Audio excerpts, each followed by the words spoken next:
গত পরশুদিন আমাদের যে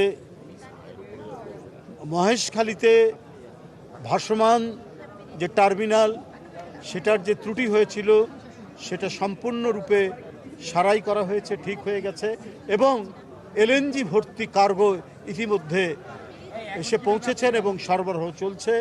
আপনারা জানেন যে দেশের বিভিন্ন অঞ্চলে গ্যাসের যে চাপ কমে গিয়েছিল সেই চাপ আবার বৃদ্ধি পেয়েছে, লোডশেডিং অনেক কমে গেছে। তা আমি যেটি বলেছি, একটি সরকারের আন্তরিকতা থাকলে এবং জনকল্যাণে মনোনিবেশ করলে সেই সরকার সফল হয়। সেইটি তারেক রহমানের সরকার নতুন করে প্রমাণ করেছেন, সেটি দেখিয়ে দিয়েছেন। তার আন্তরিকতার যে কোনো ত্রুটি ছিল না এবং এই যে জ্বালানি সংকট যেটি হয়েছিল সেটি যে সরকারের কারণে নয় সেটি দেশবাসী দেখেছে, আপনারাও দেখেছেন।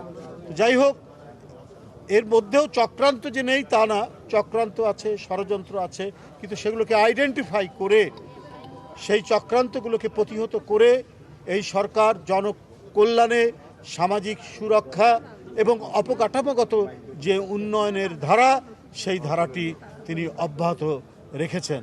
আমরা আশা করব এই ধারা অব্যাহত থাকবে এবং প্রতিটি ক্ষেত্রে সরকার যে কাজগুলি করছেন তার জবাবদিহিতা থাকবে। সেটি পার্লামেন্টে হতে পারে, সেটি নেতাকর্মীদের মধ্যেও সরকার মন্ত্রীরা সেই জবাবদিহিতা করবেন সাধারণ নেতাকর্মীদের মধ্যে, এবং গণমাধ্যমে আপনারা যারা আছেন আপনাদের মাধ্যমেও জবাবদিহিতা করছে সরকার। ইতিমধ্যে তার কয়েকটি দৃষ্টান্ত সেটি রেখেছেন।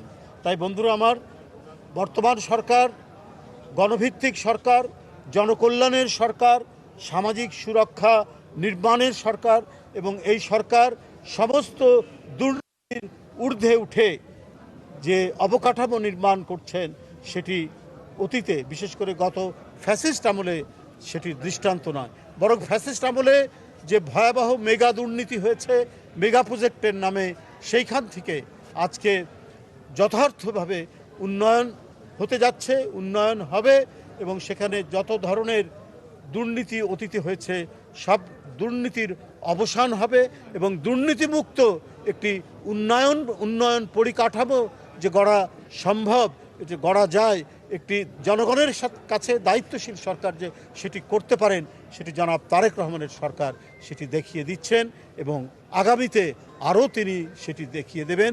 এটি হবে একটি গণতান্ত্রিক সরকারের উজ্জ্বলতম দৃষ্টান্ত।